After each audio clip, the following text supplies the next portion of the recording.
Hola, ¿qué tal? ¿Cómo estamos? Bueno, traigo un vídeo de todo o casi. Ya os comenté, me parece que fue a principios de enero, una cosa así, que iba a hacer una serie de vídeos que se iban a llamar como Antes de Superman o Camino a Superman, alguna cosa así, repasando un poquito algunas cosas relacionadas con Superman o relacionadas con James Gunn. Y aquí tenemos justo dos cosas. La película, que en versión original se llamaba Brightburn, aquí en castellano, por lo menos en España, se llamó El Hijo, y fue una película del año 2019 que está producida por James Gunn y vendría a ser una historia de qué hubiera pasado si un Superman, como es el de esta película, que se llama Brandon, en clara referencia a Brandon Routh, el protagonista de Superman Returns, en vez de ir con sus poderes hacia el bien, pues se girará la tortilla, nunca mejor dicho, y utilizará esos poderes para hacer el mal. Algunas de estas historias las hemos podido ver dentro de los cómics de DC, lo que se llaman historias Elseworlds. Hemos visto pues a lo mejor al Superman de Injustice, que quizá ese Superman está superado por una situación bastante complicada y bueno, y da un giro que bueno, se podría mirar desde diferentes puntos de vista. Es justo, es injusto lo que hace, se le va la pelota después de todo lo que ocurre alrededor de él y por el acontecimiento este tan grave que sucede para que saque su lado más poderoso negativo, por decirlo de alguna manera. Después también tenemos a otro Superman, como fue Overman, que cayó en Tierra 10, donde era la parte de la antigua Alemania nazi, y por lo tanto era afín al partido y a todo el organigrama del nazismo de aquella época. Después también tenemos a Ultraman, un Superman también villano de Tierra 3, que pertenece al Sindicato del Crimen, y hay muchos, ya os digo, dentro de los cómics de DC hay muchas versiones de Superman, un Superman villano, un Superman negativo, un Superman defectuoso, se podría decir también bizarro, que no, yo no consideraría villano a bizarro, más bien lo consideraría pues eso, defectuoso y un poco así, también superado por sus circunstancias al ser un clon del propio Superman y pues no salir la cosa demasiado bien. Entonces, como os iba comentando, esta película es una película para descubrir, sinceramente. Dura, si no me equivoco, unos 100 minutos, una hora y media, un poquito más. Tiene escenas muy buenas de terror, porque la verdad que la película es de terror. Tiene algunos efectos especiales bastante potentes y muy resolutivos. La verdad que la mayoría, aunque os parezca increíble, son prácticos los efectos especiales de esta película, pero se utilizaron como algunos efectos CGI para pulir esos efectos prácticos que a lo mejor no acababan de verse del todo bien al finalizar de grabar las tomas y todo el rollo. Pero bueno, ¿cómo empezó la historia para que James Gunn hiciera esta película del Hijo o Brightburn? Su título original, que Brightburn básicamente es el pueblo donde va a caer la nave de este muchacho denominado Brandon, como si fuera un símil del Smallville donde va a caer la nave de Kal-El en Superman. Básicamente, o sea, la conexión es total, y ahora según os vaya explicando cosas, más todavía, porque hay muchísimas conexiones con el personaje de Superman sobre todo, pero también con algunos de los iconos del cine de terror de algunas de las sagas más conocidas, como puede ser Viernes 13, como puede ser La Noche de Halloween, Freddy Krueger o Pesadilla en Elm Street, y algunas cositas así. Como os iba comentando, básicamente esta historia de superhéroe, o mejor dicho, supervillano, la escribieron a cuatro manos un primo del propio James Gunn, Mark, y su hermano Brian, porque tiene unos cuantos hermanos. Y decidieron que le iban a presentar el proyecto al director David Yarovesky. Curiosamente, esto no fue casualidad.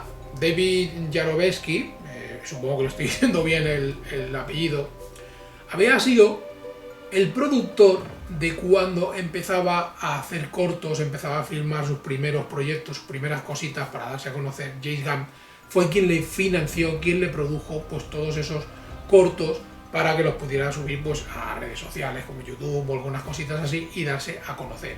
Así que claro, cuando James Gunn pues, ya estaba ya sentado en Marvel, había dirigido, me parece que si no me equivoco, 2 películas de Guardianes de la Galaxia, estaba después un poquito más adelante, iba a dirigir El Escuadrón Suicida, ahora lo tenemos como director de Superman y aparte como gerifalte de DC Studios y todo el tema de los superhéroes, pues para devolverlos amigo David el favor, pues dijo, oye, pues mira, pues sí, voy a poner la pasta y os voy a producir esta peliculita.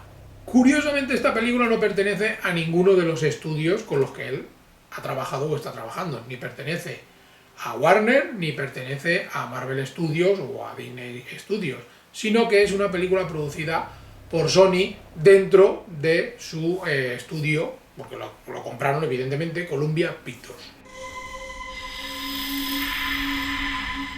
Como os iba diciendo, la historia básicamente es exactamente la misma que Superman. Llega una nave extraterrestre, cae en medio de un pueblo que se llama Brightburn, una pareja que curiosamente podrían ser los padres de Superman, que tampoco pueden tener hijos, tienen problemas para tener hijos, pues deciden hacerse cargo del bebé recién nacido. Toda la historia igual, viene con su mantita, viene en su nave, todo el rollo, y evidentemente cuando llegue a una edad, en este caso, aproximadamente yo creo que tiene unos 12 años, una cosa así, cuando empieza a escuchar una serie de voces, algo que le llama desde el granero, y entonces empieza a desarrollar sus poderes. Pero poco a poco, según va avanzando la trama de la película, vemos que no va bien encaminado. Hay algunas teorías que dicen que es, evidentemente, tal y como lo descubrimos después o más adelante en la trama de la película, que es como una avanzadilla de lo que puede ser una posible invasión, si hubiera habido alguna continuación, algunas continuaciones de la película. Y que no deja de ser de todo, tiene apariencia humana, pero si os fijáis en la película tiene bastante relación con el tema de los insectos, como si perteneciera a algún tipo de grupo, como si fuera una especie de colmena, entre comillas, y este es uno de los individuos que ha venido a la Tierra pues para ver cómo va el tema, enviado pues se supone que por unas fuerzas extraterrestres o un grupo extraterrestre invasor, alguna cosa así. Hay teorías que dicen que por la afinidad que tiene con los insectos o con algún tipo de animales podría ser esto. Aparte también por algunas escenas bastante gores que encontramos en la película, sobre todo una de que estudia el tema de cómo funciona el cuerpo humano, con bisecciones y cositas de estas. Más que nada supongo que para estudiar el tema de los puntos débiles y todas esas cositas según va desarrollando sus superpoderes. Después el tema del terror está enfocado, o el director lo quiso enfocar también desde un punto de vista como de posesión demoníaca, porque cuando escucha las voces y todo el rollo es como si entrara como una especie de trance y es como si se viera obligado a obedecer esas voces y entonces desarrollar todo su potencial, pero evidentemente no para el bien, sino para la destrucción y acabar con todo el que le molesta y si hace falta con la raza humana. Y al final de la película veremos unas escenas curiosas de un tipo de estos que es un conspiranoico de internet y que dice que había avistamientos de diferentes criaturas, de diferentes personas o cosas extrañas con poderes de todo tipo, que eso os lo explicaré un poquito más adelante, porque se podría haber convertido en una segunda parte, que también os explicaré por qué no se ha hecho, aunque el guión está escrito desde hace mucho tiempo. Después, en todo el trasfondo de la película, también hay una historia que es lo que lleva a cabo como educación o lo que se les viene encima a unos padres primerizos que se encuentran, pues aparte de ser eso, primerizos, y que en un principio ellos no iban a ser padres, con una criatura que ha venido de otro planeta, de la cual se tienen que hacer cargo y que no saben por dónde van a tirar. Que después, cuando empieza a desarrollar pues esos poderes y esa fuerza y todo el rollo, se diferencian bastante, porque por ejemplo, Kyle, que es el padre, tira como un poco más para el lado severo de la educación de Brandon. él está como un poquito más encima, controlándolo un poquito más, porque sabe que está desarrollando una serie de poderes, la fuerza y todo esto, que si no es bien guiado, pues básicamente se puede convertir en un problema, incluso en una amenaza.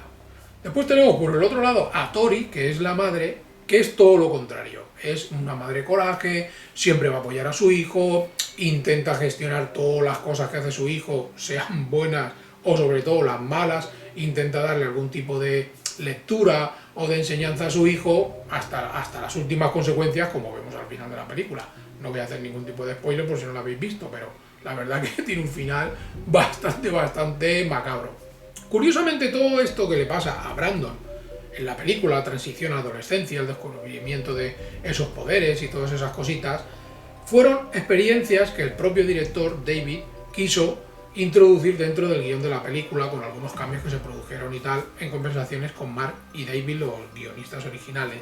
Él básicamente se ve que cuando estaba en la escuela pues era el típico friki, el que se encontraba desubicado, incluso lo echaban del colegio, los pulsaban, tenían problemas con los profesores, con otros compañeros, y su madre pues tenía que ir a hablar y venga allí con los profesores, denle otra oportunidad, porque ahora está un poco perdido, está un poco desubicado, pero tarde o temprano hará algo bueno, tarde o temprano se dedicará a alguna cosa pues que será diferente, que le traerá pues algún tipo de ilusión en la vida, le traerá otro tipo de enseñanzas. Se hizo de hecho director de cine pues para contar ese tipo de historias, y yo muchas veces cuando veo películas de este tipo creo que todas esas cosas que le pasaron a los directores o incluso a algunos actores en su adolescencia, esos traumas que tienen, los vuelcan en sus personajes o en la manera de contar las historias de las películas que están dirigiendo, y entonces hacen como si fuera una especie de terapia. No sé, es una cosa que me viene a mí a la cabeza cuando veo según qué tipo de películas. Digo, aquí están soltando toda la mierda que tienen encima mental a modo de terapia, y encima pues se van a llevar una pastica, unas perricas buenas de sueldo. Para elegir al padre de Brandon, ya os digo que es una clara referencia a Brandon Routh de la película de Superman Returns, dirigida por Bryan Singer en 2006, si no me equivoco, eligieron al actor David Neiman, visto en series como Urgencias, en The Office, la versión estadounidense, y en algunos papeles más secundarios que se le ha podido ver en series, en películas, etcétera, etcétera.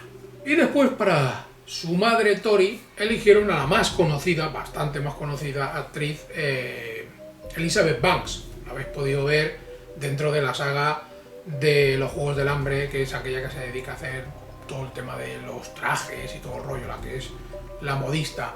La habéis podido ver también como directora, la habéis podido ver en película con el Russell Crowe, aquella de Los últimos 3 días, me parece que se llama, que la acusan de asesinato y tiene que ayudarla a él, a ver si se fuga, si no se fuga y cositas así.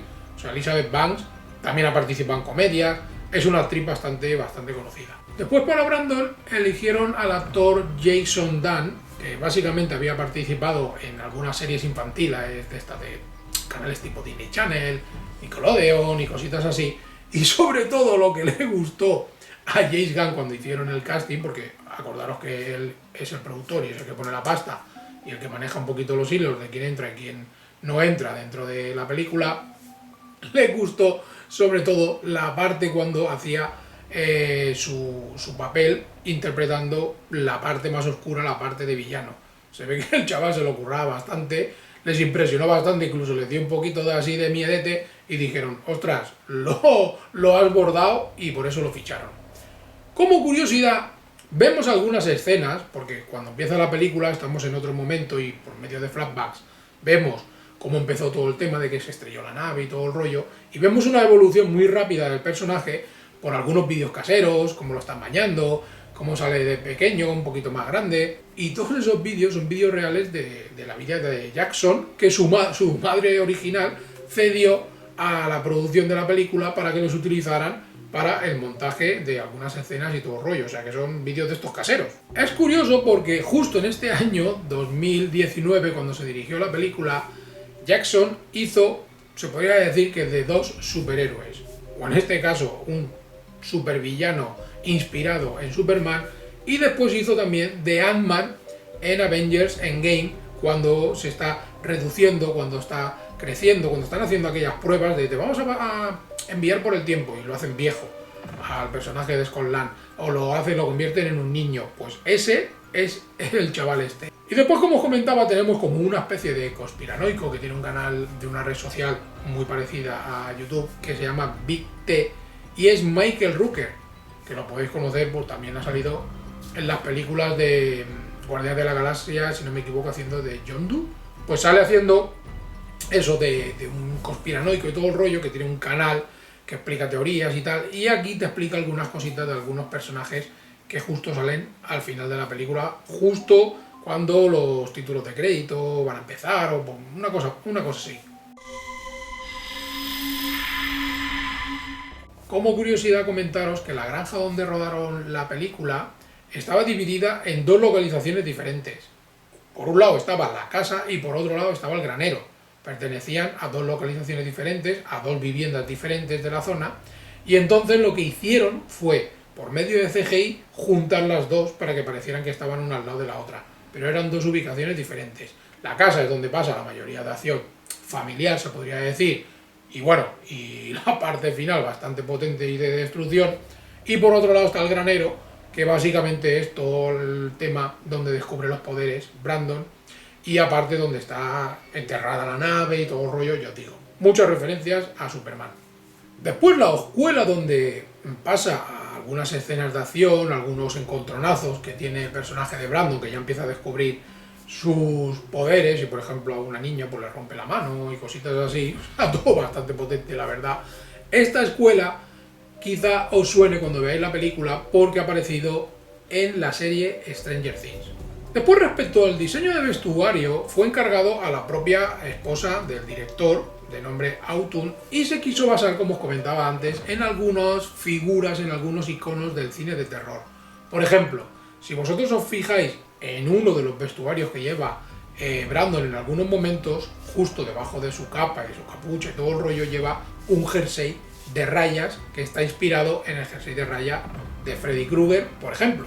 Después hay otra escena donde lo podemos ver que lleva como un mono debajo de la capa y de la capucha, y es una inspiración directamente a Michael Myers, el matarife o el psico-killer de la saga de películas de la noche de Halloween.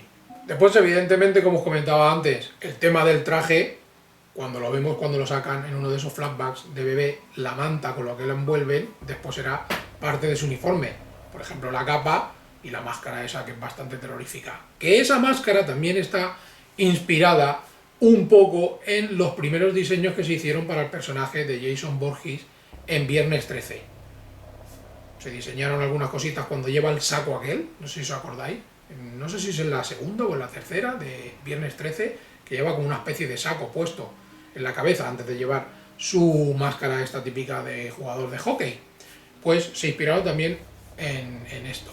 Hubieron algunos diseños diferentes sobre el tema de la máscara, no se acababan de poner de acuerdo, y justo 2 o 3 días antes de empezar a rodar la película dijeron: mira, vamos a elegir esta porque ya nos viene encima que tenemos que empezar a rodar y no podemos estar tonteando que si esta máscara sí, que si esta máscara no.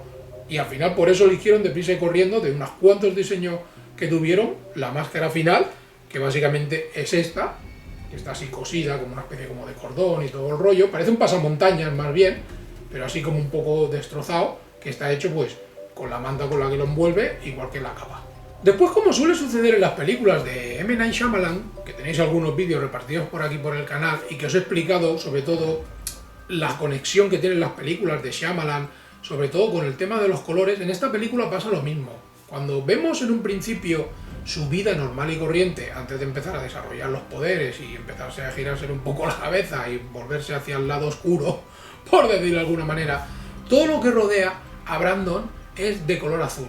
O sea, la ropa a lo mejor que lleva es de color azul, la que llevan sus padres, el entorno de su casa, a lo mejor, yo qué sé, la vajilla, las cortinas, el papel de la habitación, todas estas cositas son de color azul. Es un color que da confianza, es un color que da seguridad, es un color como diciendo, pues mira, esta la han cogido en un hogar pues que realmente se le quiere. Según va evolucionando, ese color azul poco a poco se va convirtiendo en rojo, que es todo lo contrario.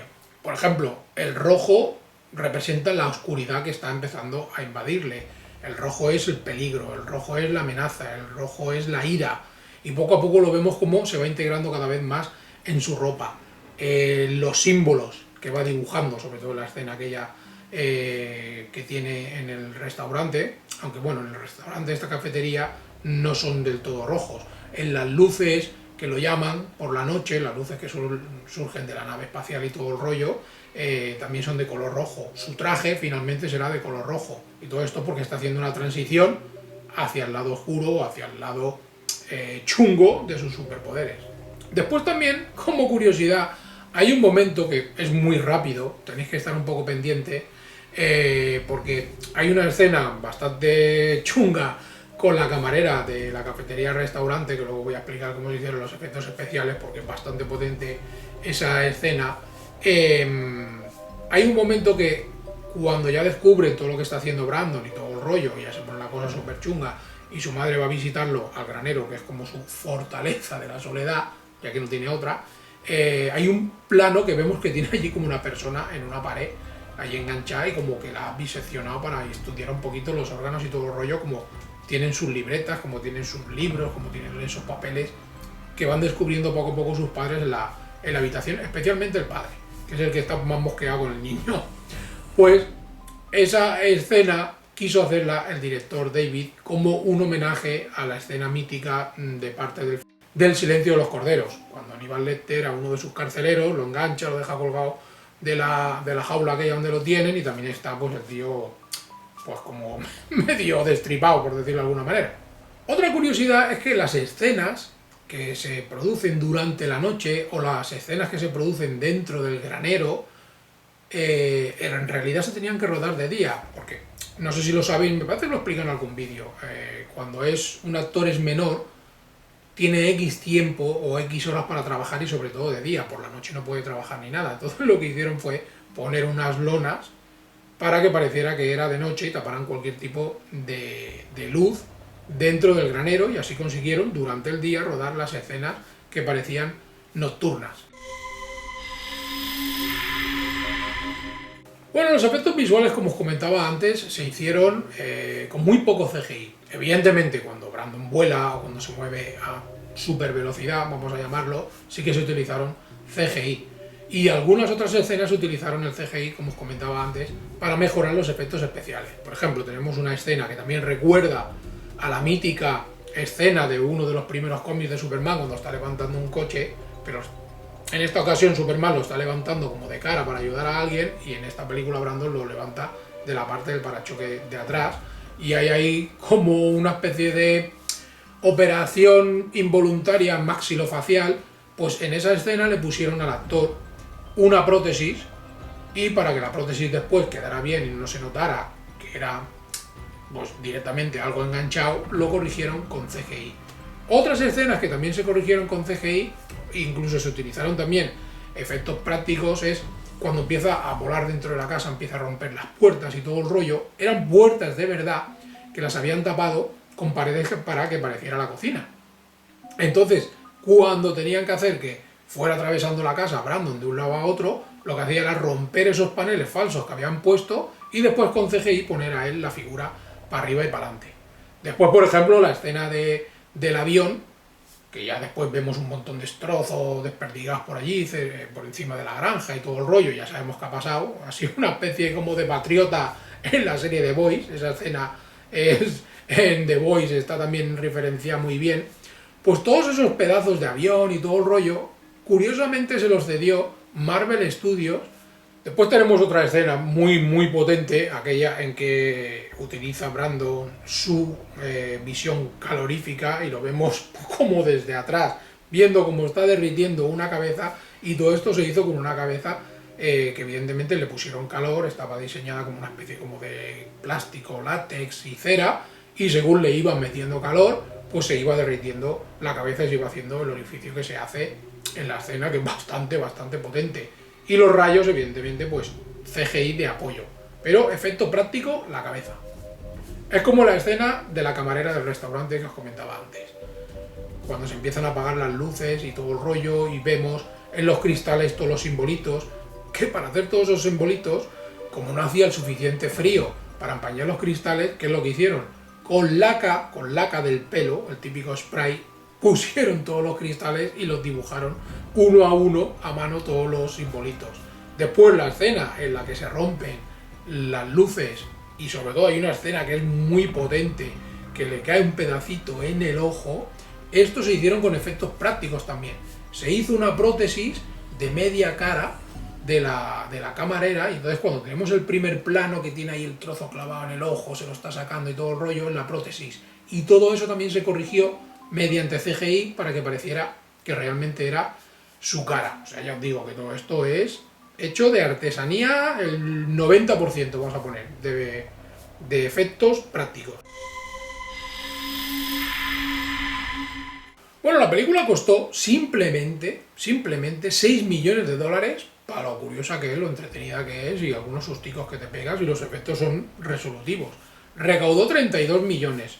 Yo creo que se ha convertido más o menos en una película que a lo mejor no conoce mucha gente, se podría considerar una medio película de culto, que es lo que suele pasar. Tú lo comentas a lo mejor, oye, ¿has visto la película del hijo? Alguien, hay gente que te dice efusivamente, hostia, qué peliculón, tal, no sé qué, no sé cuánto, hay mucha gente que no la conoce. Bueno, yo os pido que le deis una oportunidad, aunque os estoy contando algunas cositas que se podrían considerar spoilers, pero bueno, si la veis, lo veis de otra manera, no es lo mismo contarlo yo, que vosotros saquéis vuestras propias conclusiones viendo la película y diciendo, hostia, vaya escena, vaya no sé qué.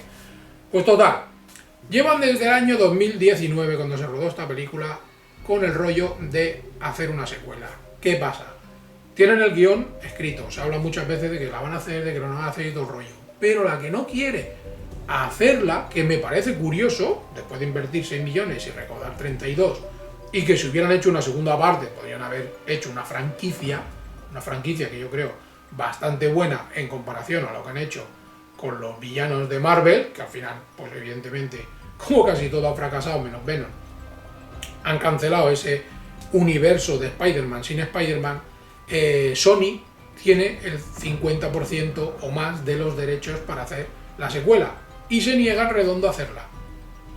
Pues yo creo que ahora que ha fracasado su universo este de Spider-Man sin Spider-Man, como se estaba diciendo, sería un buen momento para decir, oye, ¿por qué no hacemos una segunda parte del hijo? ¿Por qué no hacemos una continuación y sacamos todo lo que se ve al final, o cómo ha crecido y todo el rollo, han pasado unos años, o a lo mejor yo que sé, ha dominado la Tierra, 1000 cosas. Lo podrían hacer. Se ha rumoreado muchas cosas. Que si se iba a hacer una segunda parte y se iba a utilizar inteligencia artificial para algunas escenas, algunas cositas así. Que James Gunn dice que tiene el guión escrito, pero que la historia es súper guapa, pero que Sony no les deja hacerla, ni pone el dinero, ni nada de nada, ni siquiera les cede los derechos pues, para llevarse la historia o producirla a ellos por otro lado. O sea que por eso no hemos visto, 6 años después, porque ya estamos en 2025, ninguna secuela de una película que yo creo que hubiera sido bastante curiosa de ver. Y más que nada es porque al final de la película, como os iba diciendo, en el canal este de Big T, se ven algunas imágenes de otras criaturas o otros entes extraterrestres o como lo queráis llamar, que básicamente se han sido avistados o han provocado algún tipo de accidente o alguna cosa alrededor del planeta. Por ejemplo, tenemos las imágenes, sale allí como un dibujo de una especie de bruja que lleva como un lazo en el cuello, como si fuera una especie de orca, como si hubiera sido una bruja de la época de Salem, que se hubiera escapado de las hogueras o de la horca y todo el rollo, y que iba también cometiendo como matanzas y todo el rollo, y básicamente hubiera sido la Wonder Woman chunga de este universo. Después, una criatura anfibia y todo el rollo que se dedica a hundir barcos y tal, en clara alusión a una especie de Aquaman.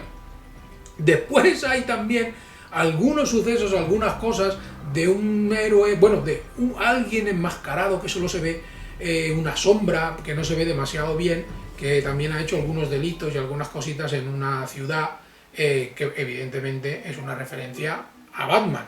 O sea que se podría haber hecho una segunda parte desarrollando todos estos personajes que se juntaran, que hicieran un sindicato del crimen, una liga de la injusticia, como lo hubieran querido llamar, alguna cosa así, y hubiera yo desarrollado, una segunda parte, una secuela bastante guapa, que yo creo que el guión que tiene James Gunn, creo que los tiros van por ahí. O sea que podría ser bastante interesante de ver.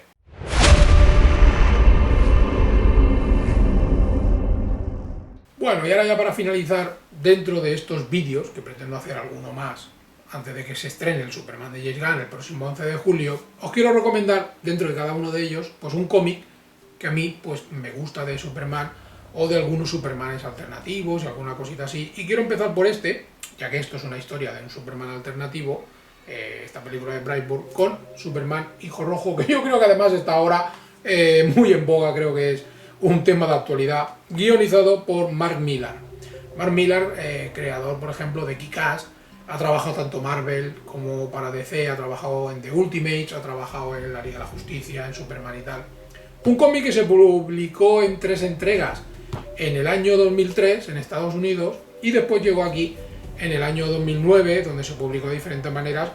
Y por ejemplo yo lo tengo pues en este formato tomo, que para mí yo creo que es lo más cómodo. Tengo algunos cómics de grapa, pero siempre me suelo esperar, o por lo menos antes cuando coleccionaba mucho más, para tenerlo pues todo así bien, como bien en un compendio, todo bien organizadito, todo bien así en condiciones. Aparte siempre te traen material extra, te traen pues a lo mejor, yo que sé, mira, las últimas páginas, pues algunos diseños de personajes, entrevistas con el escritor, con el guionista, te trae algunas entrevistas también con el dibujante y cositas así, y creo que están bastante interesantes. Y es curioso porque es una historia que durante la Guerra Fría, básicamente cuando se acaba la Segunda Guerra Mundial, si no me equivoco está ambientada en los años 50, una cosa así. La nave de Kal-El, básicamente en vez de caer en un pueblo de Estados Unidos como es Smallville, cae en un pueblo de Ucrania y pues lo cuidan pues una pareja de granjeros ucranianos. Finalmente pues se descubrirán sus poderes y todo el rollo, se llama Superman igual, y formará equipo o será como el defensor de la antigua Unión Soviética junto al presidente Stalin, que está por aquella época. Lo que pasa es que poco a poco se torcerán las cosas. Evidentemente Estados Unidos lo verán como una amenaza, como un arma definitiva, como pueden ser las armas nucleares y todo el rollo. Ya os digo, está en plena Guerra Fría, aquella guerra que tenía entre Estados Unidos y la antigua Unión Soviética. Y entonces, pues, todas las cositas que pasan. Lo que pasa que Superman, como es Superman, da igual si haya caído en la Unión Soviética como si haya caído en los Estados Unidos, tiene pues sus cositas de sus valores y todas esas cosas. Si tiene que ayudar a estadounidenses, que hay un momento en el cómic que se ve que va a haber un problema bastante grave dentro de los Estados Unidos, de un meteorito y todo el rollo, pues él va a ayudarlos. Y entonces no quieren que lo vean como una amenaza. Tienes unos detalles bastante buenos, porque por ejemplo tenemos aquí a Lex Luthor, que es el Doctor Luthor. Está casado con Lois Lane Luthor. Es muy curioso esto. Tenemos aquí también a una Wonder Woman que apoya básicamente pues a Superman. Tenemos a un revolucionario que es Batman, un revolucionario soviético.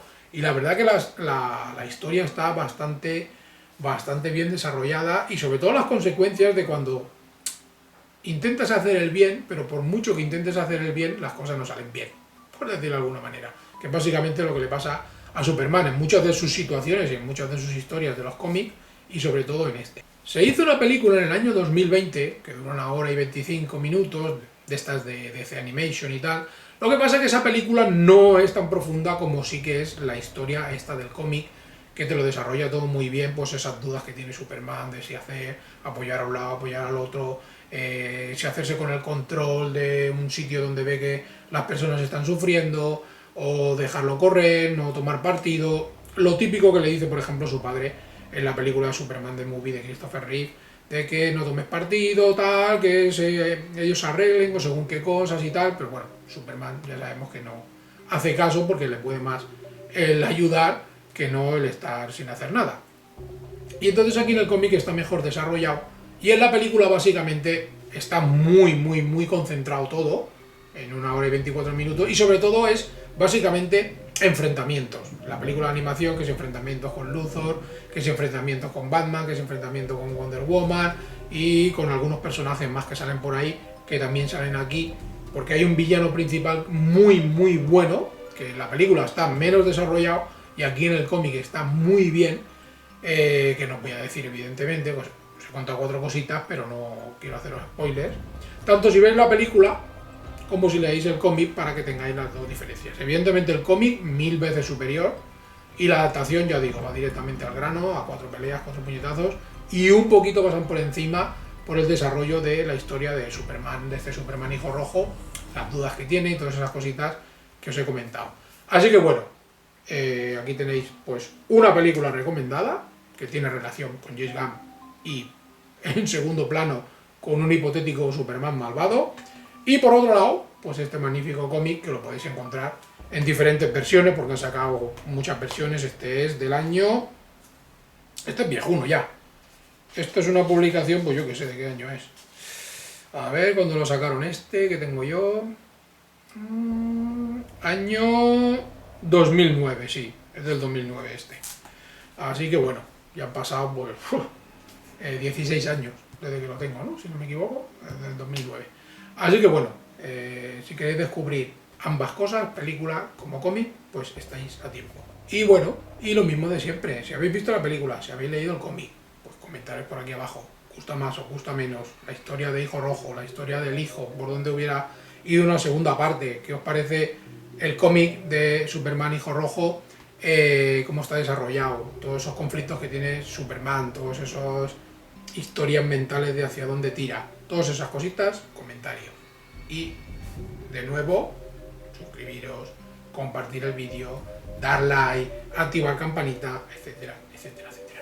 Y nos vemos por aquí por el canal pues próximamente pues para una trailer reacción, solo tráiler, una opinión de una serie, de una película, un vídeo de estos, etcétera, etcétera, etcétera.